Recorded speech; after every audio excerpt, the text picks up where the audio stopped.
Hi all, welcome to my channel. ഇന്ന് നമുക്ക് നല്ല ടേസ്റ്റി ആയിട്ടുള്ള ഒരു സ്പൈസി ചിക്കൻ സ്പെഗറ്റി ചെയ്ത് നോക്കാം. ഇത് ഒരു ക്വിക്ക് ഡിന്നറായിട്ടോ ലഞ്ച് ബോക്സ് റെസിപ്പി ആയിട്ടോ ഒക്കെ ചെയ്തെടുക്കാവുന്നതാണ്. ഒട്ടി പിടിക്കാത്ത രീതിയിൽ നമുക്ക് സ്പെഗറ്റി ചീസൊന്നും ഇടാതെ തന്നെ നല്ല ടേസ്റ്റി ആയിട്ട് കിട്ടും. എങ്ങനെയാണ് ഈസി ആയിട്ട് ഈ സ്പെഗറ്റി ഉണ്ടാക്കുന്നതെന്ന് നോക്കാം. ഇതിനായിട്ട് വേണ്ട ഇൻഗ്രീഡിയൻസ് ഒക്കെ ഞാൻ എടുത്തു വെച്ചിട്ടുണ്ട്. കുറച്ച് വെജിറ്റബിൾസും ചിക്കനും സോസുകളും എടുത്തിട്ടുണ്ട്. സ്പെഗറ്റി കുറച്ച് തിന്നായിട്ടുള്ള സ്പെഗറ്റിയാണ് ഞാൻ എടുത്തേക്കുന്നത്. നിങ്ങളുടെ ചോയ്സാണ്, നിങ്ങൾക്ക് ഇഷ്ടമുള്ളവർ എടുക്കാം. ചിക്കൻ ഞാൻ ഒരു പീസ് ചിക്കൻ ബ്രസ്റ്റ് ഇതുപോലെ ചെറിയ സ്ട്രിപ്പുകളായിട്ട് കട്ട് ചെയ്ത് വെച്ചിട്ടുണ്ട്. അതിലേക്ക് ആവശ്യത്തിന് ഉപ്പും ഓരോ ടീസ്പൂൺ വീതം പെപ്പർ പൗഡറും ഗാർലിക് പൗഡറും ചേർത്ത് കൊടുക്കുകയാണ്. ഗാർലിക് പൗഡർ ഇല്ലാന്നുണ്ടെങ്കിൽ ഗാർലിക് പേസ്റ്റോ അല്ലെങ്കിൽ ജിഞ്ചർ ഗാർലിക് പേസ്റ്റോ ഒരു ടീസ്പൂണോ ഇട്ട് കൊടുക്കാം. ഇത് നല്ലപോലെ ഒന്ന് മിക്സ് ചെയ്തിട്ട് മാരിനേറ്റ് ചെയ്യാനായിട്ട് വെക്കുന്നുണ്ട്. ഈ സമയത്ത് നമുക്ക് സ്പെഗറ്റി ഒന്ന് കുക്ക് ചെയ്തെടുക്കാം. ഞാൻ അതിലേക്ക് ആവശ്യത്തിന് വെള്ളം ഒഴിച്ചിട്ടുണ്ട്. അതിലേക്ക് ഉപ്പും ഒരു ടീസ്പൂണോളം ഓയിലും കൂടെ ഒഴിച്ചു കൊടുക്കുന്നുണ്ട്. ഇത് നല്ലപോലെ ഒന്ന് മിക്സ് ചെയ്തിട്ട് വെള്ളം ഒന്ന് തിളച്ച് വരുമ്പോഴത്തേനും നമ്മൾ സ്പെഗറ്റി ഇട്ട് കൊടുക്കുകയാണ്.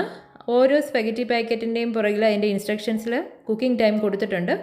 എൻ്റെ സ്പെഗറ്റിയിൽ ഒരു 5 to 7 മിനിറ്റ്സിനുള്ളിൽ അത് കുക്കായി കിട്ടും. ഇതുപോലെ അത് കുക്കായി വന്നിട്ടുണ്ട്. ഞാൻ ഈ വെള്ളമൊക്കെ ഒന്ന് ഡ്രെയിൻ ചെയ്ത് കളഞ്ഞിട്ട് അതിലേക്ക് കുറച്ച് തണുത്ത വെള്ളം ഒഴിച്ചു കൊടുക്കുന്നുണ്ട്. ഇതിലേക്ക് ആ തണുത്ത വെള്ളവും ഡ്രെയിൻ ചെയ്ത് കഴിയുമ്പോൾ ഒരു 1-2 ടേബിൾ സ്പൂണോളം ഓയിൽ ഒഴിച്ചു കൊടുത്തിട്ട് ഇതൊന്ന് മിക്സ് ചെയ്ത് വെക്കുന്നുണ്ട്. ഇത് ഒട്ടിപ്പിടിച്ച് പോകാതിരിക്കാൻ വേണ്ടിയിട്ടാണ് ഇങ്ങനെ ചെയ്യുന്നത്. ഇനി ഒരു പാനിലേക്ക് ഒരു 2 ടേബിൾ സ്പൂണോളം ഓയിൽ ഒഴിച്ചു കൊടുത്തിട്ടുണ്ട്. അതിലേക്ക് ഒരു 2-3 ടേബിൾ സ്പൂണോളം വെളുത്തുള്ളി ചെറുതായിട്ട് അരിഞ്ഞത് ചേർത്ത് കൊടുക്കുകയാണ്. അതൊന്ന് വഴറ്റിയ ശേഷം നമ്മൾ മാരിനേറ്റ് ചെയ്ത് വെച്ചിരിക്കുന്ന ചിക്കൻ ഇതിലേക്ക് ഇട്ട് കൊടുക്കുകയാണ്. ഈ ചിക്കന് ചെറിയ സ്റ്റെപ്പുകളായിട്ട് കട്ട് ചെയ്തുകൊണ്ട് തന്നെ പെട്ടെന്ന് കുക്കായി കിട്ടിക്കോളും. തിരിച്ച് മറിച്ച് വിട്ട് നമുക്കിതൊന്ന് ഡ്രൈ ആയിട്ട് കുക്ക് ചെയ്തെടുക്കണം. ഞാനൊരു മീഡിയം ഫ്ലെയിമിലിട്ടാണ് ഇത് കുക്ക് ചെയ്തെടുത്തേക്കുന്നത്.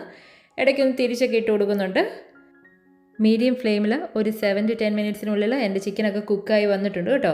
അപ്പോൾ ഇതിലേക്ക് നമുക്ക് ഇനി റെഡിയാക്കി വെച്ചിരിക്കുന്ന വെജിറ്റബിൾസ് ഒക്കെ ഇട്ട് കൊടുക്കാം. ഞാൻ ക്യാപ്സിക്കം, ക്യാരറ്റ്, ഒനിയൻ, ക്യാബേജ് ഇത്ര എടുത്തിട്ടുണ്ട്. ക്യാപ്സിക്കം 2-3 കളറുണ്ട്. ക്യാരറ്റ് ഇതുപോലെ നീളത്തിൽ കട്ട് ചെയ്താണ് എടുത്തേക്കുന്നത്. ഇതിലേക്ക് ആദ്യം നമുക്ക് ക്യാപ്സിക്കവും ക്യാരറ്റും ഒനിയനും കൂടി ഇട്ട് ഒരു 1-2 മിനിറ്റ് ഒന്ന് ഹൈ ഫ്ലെയിമിൽ വഴറ്റി കൊടുക്കണം. ഇതിലേക്ക് നമുക്ക് ആവശ്യത്തിന് ഉപ്പ് ചേർത്ത് കൊടുക്കാം. ഫ്ലെയിം ഹൈ ഫ്ലെയിമിൽ തന്നെ കിടക്കട്ടെ, കാരണം അതിൽ നിന്ന് ചിലപ്പോൾ വെള്ളം ഇറങ്ങും ഈ വെജിറ്റബിൾസിൽ നിന്നൊക്കെ. അതുകൊണ്ട് ഹൈ ഫ്ലെയിമിലിട്ട് തന്നെ ഇത് 1-2 മിനിറ്റ് ഒന്ന് വഴറ്റിയ ശേഷം ഇതിലേക്ക് ഞാൻ ഒരു 1/2 ടീസ്പൂണോളം കുരുമുളക് പൊടിച്ചത് ചേർത്ത് കൊടുക്കുകയാണ്. 1/2 ടീസ്പൂൺ തൊട്ട് 1 ടീസ്പൂൺ വരെ ആകാം. ഞാൻ 1 ടീസ്പൂണ് ചില്ലി ഓയിൽ ചേർത്ത് കൊടുക്കുന്നുണ്ട്. ഇല്ലാന്നുണ്ടെങ്കിൽ ക്രഷ്ഡ് ചില്ലിയോ ചില്ലി പൗഡറോ ചേർത്ത് കൊടുക്കാം. ഇനി ഞാൻ കുറച്ച് ക്യാബേജും കൂടി ഇട്ട് കൊടുക്കുന്നുണ്ട്. ഏകദേശം ഒരു 1/2 കപ്പോളം നീളത്തിലരിഞ്ഞ ക്യാബേജാണ്. ഇതോടെ ചേർത്തിട്ട് നല്ലപോലെ ഒന്ന് മിക്സ് ചെയ്യാം. ഇനി ഇതിലേക്ക് ഞാൻ 1 ടീസ്പൂൺ ചിക്കൻ പൗഡർ ചേർത്ത് കൊടുക്കുന്നുണ്ട്. ഈ വെജിറ്റബിളിനൊരു ഫ്ലേവറിന് വേണ്ടിയിട്ടാണ്.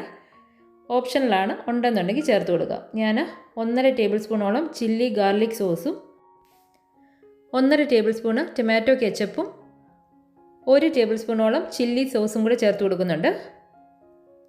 ഇതിലേക്ക് 1 ടേബിൾ സ്പൂൺ ഡാർക്ക് സോയ സോസും 1 ടീസ്പൂണോളം ലൈറ്റ് സോയ സോസും ചേർത്ത് കൊടുക്കുകയാണ്. ഈ സോസുകളിലെല്ലാം വിനെഗർ ഉള്ളതുകൊണ്ട് ഞാൻ സെപ്പറേറ്റ് വിനെഗർ ചേർക്കുന്നില്ല. നിങ്ങൾക്ക് ആവശ്യമുണ്ടെന്നുണ്ടെങ്കിൽ 1 ടീസ്പൂണോളം വിനെഗർ ചേർത്ത് കൊടുക്കാം. ഇനി ഇതിലേക്ക് നമ്മൾ കുക്ക് ചെയ്ത് വെച്ചേക്കുന്ന സ്പെഗറ്റി ഇട്ട് കൊടുക്കുകയാണ്.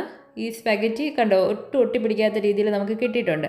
ഇനി ഇതുപോലെ 2 സ്പൂണോ ഫോർക്കോ എന്തെങ്കിലും ഉപയോഗിച്ച് ജസ്റ്റ് ഇങ്ങനെ ഒന്ന് ഉടഞ്ഞു പോകാതെ മിക്സ് ചെയ്ത് കൊടുക്കണേ. ഇത്രയേ ഉള്ളൂ നമ്മുടെ ചിക്കൻ സ്പെഗറ്റി. ഈസി ആയിട്ട് ഉണ്ടാക്കിയെടുക്കാം. കുട്ടികൾക്കൊക്കെ വളരെ ഇഷ്ടപ്പെടും. ലഞ്ച് ബോക്സിൽ കൊടുത്തു വിടാനായിട്ട് നല്ലതാണ്. ഒട്ടി പിടിക്കാത്ത രീതിയിൽ തന്നെ നല്ല ഫ്രഷ് ആയിട്ട് ഇരുന്നോളും ലഞ്ച് ബോക്സിൽ. ഞാൻ വീറ്റ് റവ ഒക്കെ ചേർന്ന സ്പെഗറ്റിയാണ് എടുത്തേക്കുന്നത്. ഏത് സ്പെഗറ്റി ചെയ്താലും ടേസ്റ്റ് ആയിരിക്കും. ഇതൊരു ഹെൽത്തി ചിക്കൻ സ്പെഗറ്റിയാണ്. എല്ലാവർക്കും ഇഷ്ടപ്പെടും.